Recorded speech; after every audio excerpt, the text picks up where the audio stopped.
울산시장 선거 개입 의혹을 수사하는 검찰이 예비 타당성 조사 관련 자료를 확보하기 위해 기획재정부와 KDI를 압수수색했습니다. 김기현 전 시장은 송병기 업무수첩에 청와대의 선거 개입 정황이 적혀 있다고 주장했습니다.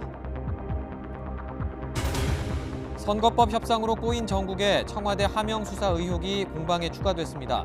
민주당은 공정한 수사가 이루어지지 않으면 특검을 도입할 수도 있다고 압박했지만 일단 보류했습니다. 한국당은 임종석 전 실장 등을 검찰에 고발하는 카드로 맞받았습니다. 곧 정치권에 복귀하는 이낙연 총리가 실용적 진보주의의 길을 가겠다고 제시했습니다. 총선에서 종로에 출마할지 비례대표 후보로 나설지는 당의 뜻에 따르겠다는 원론적인 입장을 밝혔습니다.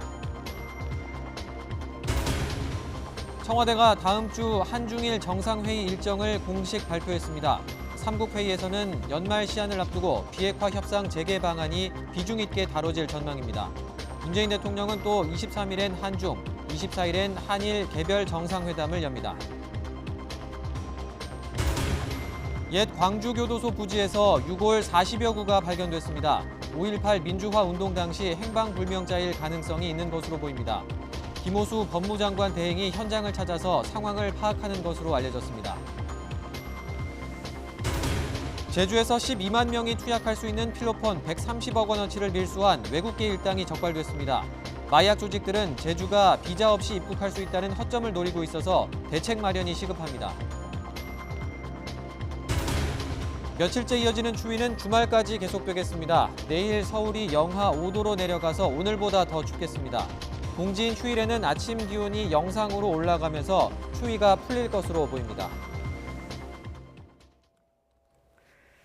네, 뉴스큐 이어갑니다. 청와대 하명 수사와 선거 개입 의혹을 수사하고 있는 검찰이 기획재정부와 한국개발연구원, KDI를 압수수색했습니다. 서울중앙지검 공공수사 제2부는 오늘 오전 9시 반쯤 세종시 기재부 재정관리국 타당성 심사과와 KDI 공공투자관리센터에 검사와 수사관을 보내 정부의 예비 타당성 조사 관련 자료 등을 확보하고 있습니다. 기재부에 대한 압수수색은 지난 2016년 박근혜 정부 시절 최상목 1차관 비리 의혹 관련 수사 이후 3년 만에 처음입니다. 검찰은 지난해 지방선거를 앞두고 김기현 전 울산시장이 공약으로 내세웠던 산재 모 병원이 예비 타당성 조사에서 탈락한 과정과 송철호 울산시장이 결과를 미리 알았는지 확인하기 위해 압수수색에 나선 것으로 분석되고 있습니다. 울산 산재 모병원의 예비 타당성 조사 탈락과 관련해서 기획재정부는 예타 탈락은 정치 일정이 전혀 고려되지 않은 정상적인 업무 진행이었다고 밝혔습니다. 기획재정부는 비공개 브리핑을 열고 울산 산재 모병원 건립 사업은 몇 년 동안 사업 변경을 거쳐서 지난 2017년 9월 울산시 사업으로 선정돼 예비 타당성 조사가 진행됐고 지난해 5월 최종적으로 예타가 미통과된 것으로 결론이 났다고 설명했습니다. 기재부 관계자는 한국개발연구원 KDI가 울산 산재 모병원의 예타 심사를 맡아서 지난해 5월 23일 기획재정부에 종합 결과를 보고했고 기재부는 이틀 뒤인 5월 25일 울산시와 고용부 등 관련 부처에 예타 결과를 통보했다고 말했습니다. 네, 패스트트랙 법안을 놓고 정치권이 다투고 있는 와중에 이른바 김기현 전 울산시장 측근 비리 의혹을 둘러싼 청와대 하명 수사 논란을 놓고도 여야가 거세게 충돌하고 있습니다.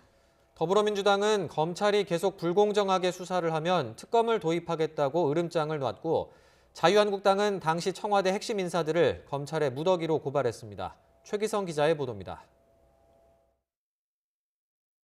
민주당은 김기현 전 울산시장의 측근 비리가 이번 사안의 본질이라며 청와대 하명 수사 의혹으로 부르는 것 자체가 잘못이라고 반박했습니다.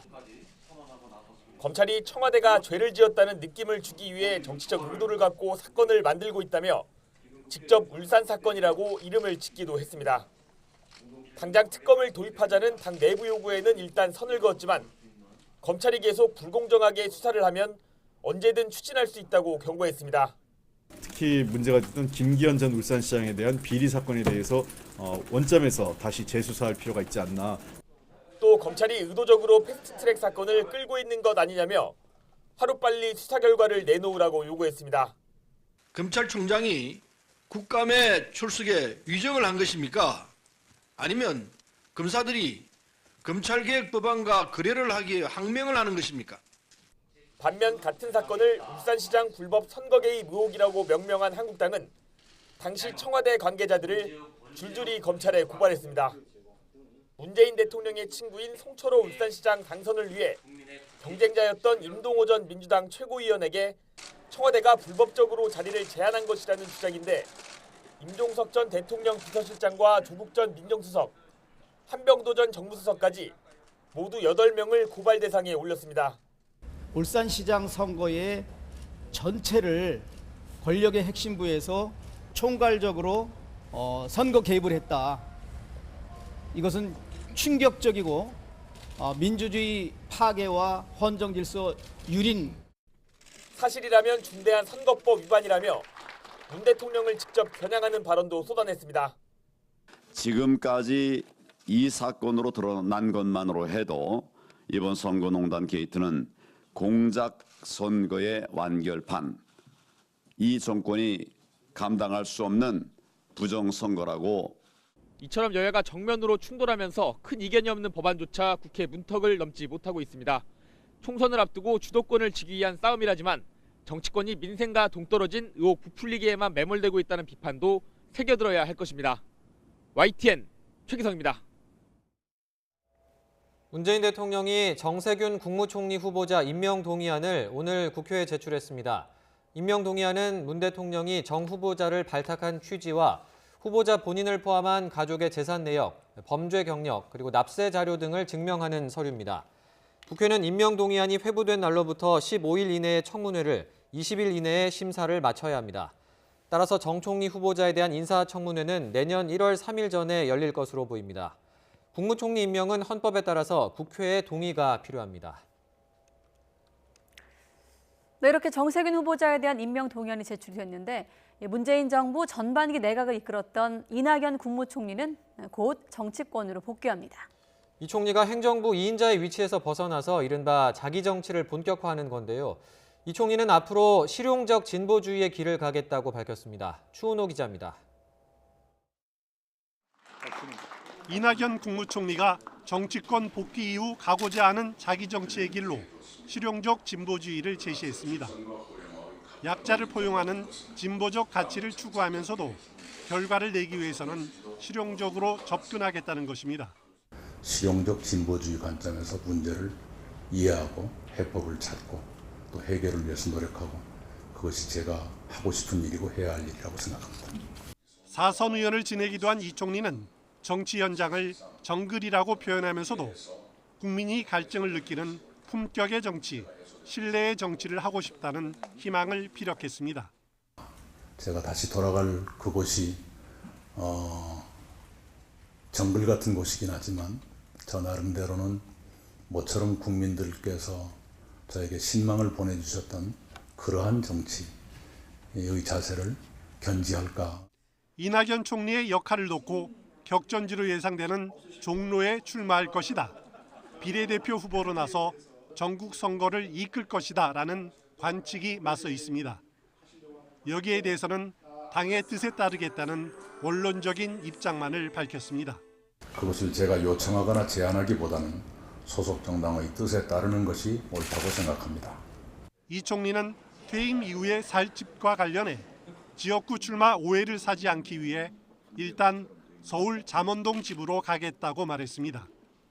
YTN 추은호입니다.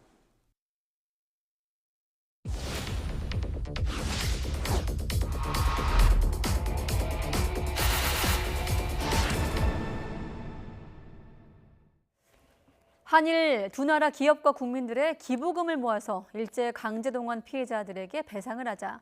문희상 국회의장이 일본의 강제동원 문제를 해결하자며 발의한 법안입니다. 하지만 일부 강제동원 피해자 단체, 또 역사학계 등의 반발이 만만치 않은데요. 면죄 보일까, 외교적인 해법일까? 쟁점의 사실 여부를 따져봤습니다. 한동호 기자가 취재했습니다. 한국 국민의 피해와 아픔을 한국이 선제적으로 품어야 한다는 대전제에서 출발하겠습니다. 법안의 핵심은 한일 양국 기업과 국민의 기부금 등을 모아 한국의 재단을 만드는 것, 그리고 그 재단에서 강제동원 피해배상금을 주자는 겁니다. 법안에 따르면 강제동원 피해자가 재단에서 위자료를 받을 경우 재판 청구권은 포기한 것으로 간주합니다. 재판이 진행 중이라면 소송은 취하됩니다. 재단은 위자료를 준 피해자의 권리를 넘겨받지만 그 권리를 나중에 일본 기업 소송에 쓸 가능성은 현실적으로 낮습니다. 결국 위자료를 받은 피해자에 한해 전범 기업의 배상 책임은 사실상 면제되는 셈입니다. 피해자를 청산하기 위한 법률이다라는 느낌이 들었습니다. 이 재단을 통해서 2억 원씩 받고 화해해서 더 이상 아무런 법적 권리를 행사하지 말라. 문희상 법안의 핵심은 강제동원 피해 조사와 지원입니다. 일본 정부의 사과, 배상 요구는 나와 있지 않습니다. 피해자에게 주는 위자료는 한일 기업과 국민의 기부금 등으로 일본 정부의 배상금은 없습니다. 논란이 됐던 박근혜 정권 때의 화해치유재단 잔액은 최종안에서 빠졌고 일본군 성노예 피해자도 지원 대상에서 제외됐습니다.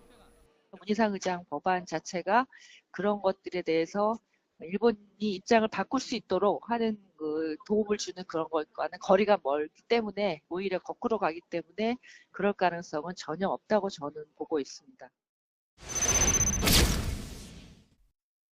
2차 세계대전 전범국인 독일이 피해 보상을 위해 만든 기억, 책임, 미래재단. 문희상 법안의 기억, 화해, 미래재단과 이름은 비슷하지만 근본 차이가 있습니다. 책임의 주체입니다. 독일은 전쟁 피해국의 출연금 없이 독일 정부와 기업의 지원금으로 배상했고 공식 사죄도 꾸준히 해왔습니다. 문희상 법안은 피해국인 우리나라와 가해국인 일본의 책임을 동등하게 지우고 있습니다. 배상 대상도 다릅니다. 독일은 독일과 인접국가 피해자 모두에 배상했지만 문희상 법안은 국외 강제동원 피해자를 지원할 뿐 국내 피해자에겐 배상하지 않습니다. 고령으로 이제 시간이 얼마 남지 않은 강제동원 피해자들이 원하는 건 최소한의 위자료일까요? 일본의 사과일까요? 공은 이제 국회로 넘어갔습니다. YTN 한동우입니다. 북한이 정한 연말 시한을 앞두고 북미 간의 긴장이 고조되고 있는 가운데 스티븐 비건 미국 국무부 대북정책 특별대표가 한국과 일본에 이어 중국을 방문했지만 협상의 돌파구를 찾지 못하고 있습니다. 또 비건 대표가 중국 베이징에서 북한 측과 물밑 접촉을 하거나 직접 평양을 방문할 가능성도 거론됐지만 모두 성사되지 않았습니다. 비건 대표는 북한에 대한 안보리 제재 결의안 이행에 있어서 중국의 공조를 요청했지만 중국이 부분 해제를 촉구하면서 입장차를 좁히지 못한 것으로 알려지고 있습니다.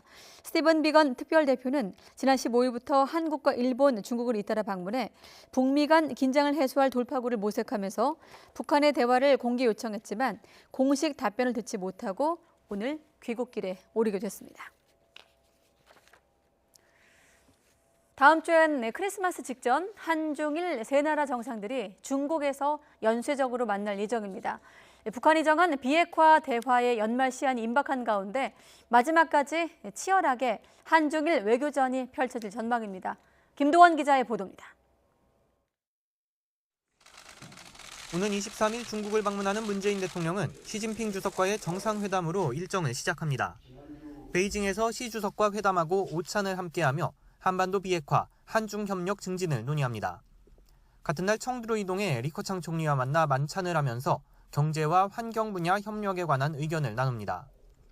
2016년 사드 배치로 시작된 중국 내 한류 금지령, 한한령 해제도 다뤄질지 주목됩니다.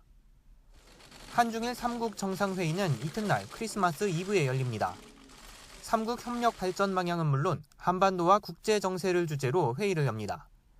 회의 결과를 3국 정상이 함께 발표한 뒤 환영 오찬이 이어집니다. 특히 비핵화 협상 재개 방안이 비중 있게 논의될 전망입니다. 문 대통령은 한반도의 완전한 비핵화 그리고 항구적 평화 정착을 위한 우리 정부의 노력에 대해 설명하고 중국과 일본 양국의 건설적인 기여도 당부할 예정입니다. 오찬 이후 문 대통령은 아베 신조 일본 총리와 정상회담을 엽니다. 한일 정상은 지난달 태국에서 11분 환담을 나누긴 했지만 정식 회담을 여는 건 1년 3개월 만입니다. 그간 양국 관계의 어려움에 비춰 개최 자체에 큰 의미가 있다고 할 수 있습니다. 8번째로 열리는 이번 한중일 정상회의는 3국 협력체제 출범 20주년이라는 의미도 갖습니다. 북한이 설정한 이른바 연말 시한도 임박한 상황이어서 크리스마스 직전 3국 정상의 만남에 더욱 관심이 쏠립니다. YTN 김도훈입니다. 5.18 민주화 운동 당시 행방불명자 안매장지로 지목돼 온 옛 광주교도소 부지에서 6월 40여 구가 발견됐습니다. 법무부는 광주교도소에서 지난 16일부터 옛 부지 내 무연 분묘 개장 작업을 하던 중 유골들을 발견했다고 밝혔습니다. 유골이 나온 곳은 법무부가 솔로몬 로파크 조성 사업을 추진하는 대상 부지로 무연고자 공동묘지가 일부 포함된 장소입니다. 무연고 사망자 표식이 없는 유골로 확인된다면 5.18 당시 안매장된 행방불명자일 가능성이 있다고 5월 단체 관계자는 전했습니다. 필로폰을 제주로 몰래 들여오려던 외국계 밀수범이 검찰에 구속됐습니다. 12만 명이 투약할 수 있는 양의 필로폰도 압수됐는데요. 제주에선 외국인이 비자 없이 입국할 수 있는 점을 노린 마약 밀수가 잇따르고 있습니다. 고재형 기자의 단독 보도입니다. 지난 14일 말레이시아에서 항공기로 제주에 온 승객 한 명이 휴대폰 검사 뒤 마약 밀수 혐의로 세관에 적발됐습니다. 승객 A씨는 여행용 가방 안 외투 속에 필로폰을 비닐로 감싸 들여오다 붙잡혔습니다. 압수한 필로폰은 무려 시가로 130억 원어치입니다. 4.3kg 상당의 필로폰은 12만 명의 마약 투약자가 한꺼번에 투약할 수 있는 어마어마한 양. 마약을 국내로 밀수하려 한 승객은 중국계 말레이시아인으로 마약 밀매 조직 운반책입니다.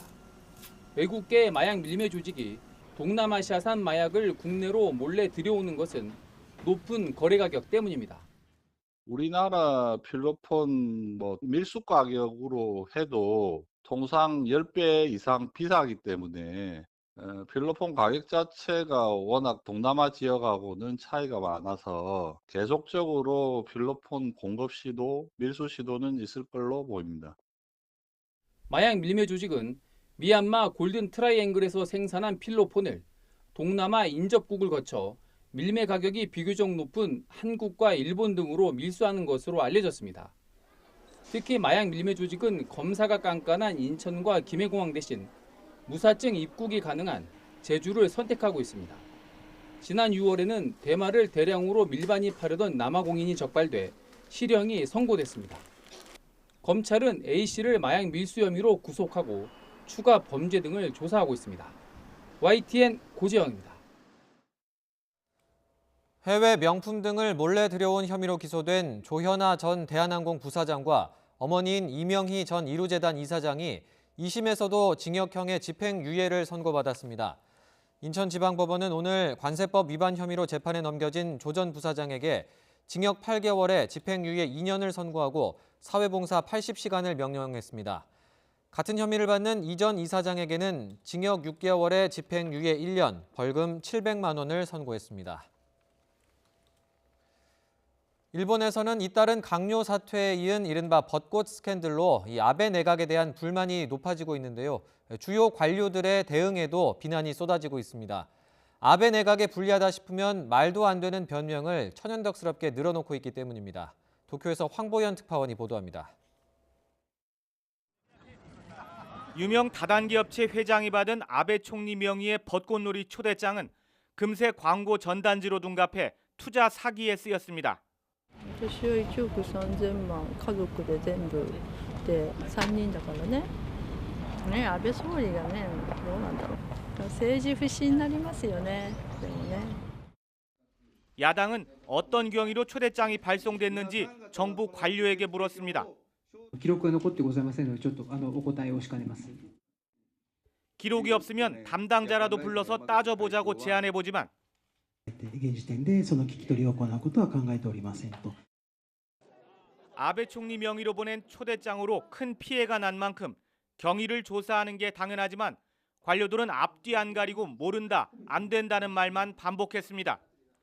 지소미아 조건부 종료 연장과 수출 규제 정책대화 재개를 합의한 뒤 한일 정부가 동시에 발표했을 때도 아베 내각 관료의 황당한 답변이 구설에 올랐습니다. この G7 直前このタイミングでそういう発表をしているこれについて基本的には今回発表させていただきましたのは、GSOMIAとは基本的には一切関係がございません。 누구나 다 아는 명백한 사실을 아니라고 우기는 데는 일본 기자들도 혀를 내두릅니다. 偶然というかどういう表現したらいいか分かりませんが全く関係がございません。 한국의 수출 규제 철회 요구에 응하지 않겠다던 아베 총리가 지소미아 때문에 한국에 양보했다는 비난이 나올까 봐 아무 관계가 없다고 억지를 부렸다는 해석이 나왔습니다. 아베 총리에게 불리할 수 있는 답변에는 절대 입을 열지 않는 관료들의 모습에 일본 네티즌들이 분노하고 있습니다.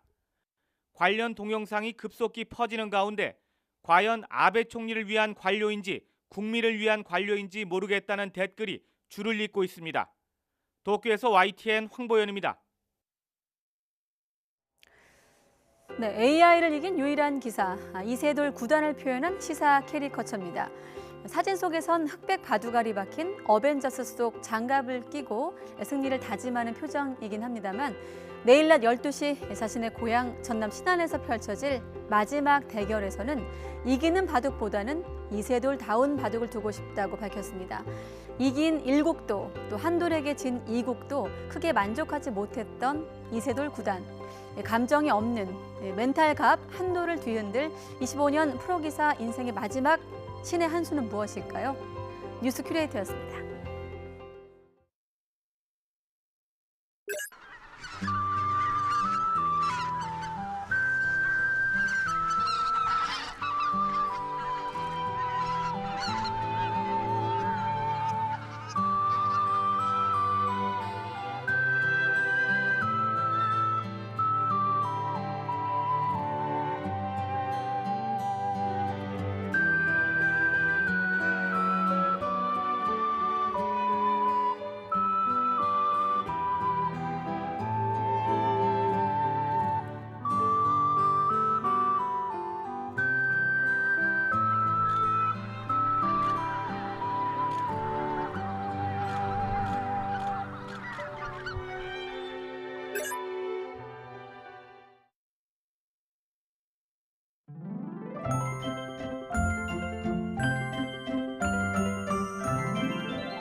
오늘도 역시 찬바람에 볼이 얼얼할 정도로 추운 날씨가 이어졌습니다. 낮 동안에도 서울 기온이 2도에 머물렀고 체감 온도는 종일 영하권을 유지했는데 내일 아침에는 오늘보다 더 추워집니다. 내일 서울 아침 기온이 영하 5도까지 떨어지는 등 오늘보다 2도가량 낮겠습니다. 한낮에는 기온이 크게 오릅니다. 내일 서울 낮 기온이 5도까지 오르는 등 오늘보다 3도, 예년보다 1도가량 높아지며 추위가 점차 누그러지겠습니다. 내일은 가끔 구름 많은 가운데 중서부 지방에 오후 한때 빗방울이 떨어지거나 눈이 날리는 곳이 있겠습니다. 또 수도권과 충북, 전북 지역을 중심으로 초미세먼지 농도가 짙게 나타나겠습니다. 이 지역에 계시는 분들은 미세먼지 예보 꼼꼼히 확인해 주시기 바랍니다. 내일 아침 기온 오늘보다 2, 3도가량 낮겠습니다. 서울 영하 5도, 대전 영하 4도, 광주 영하 2도, 부산 1도로 예상됩니다. 낮 기온은 오늘보다 1도에서 3도가량 높겠습니다. 서울 5도, 대전 7도, 광주 8도, 부산 11도로 예상됩니다. 일요일부터 추위가 풀립니다. 하지만 일요일 밤부터 월요일 사이에는 중서부 지방에, 성탄절인 수요일부터 목요일 사이에는 영동과 충청 이남에 비나 눈이 내릴 것으로 전망됩니다. 지금까지 날씨 정보였습니다. 네, 이상으로 뉴스큐 모두 마치겠습니다. 함께해 주신 여러분 고맙습니다.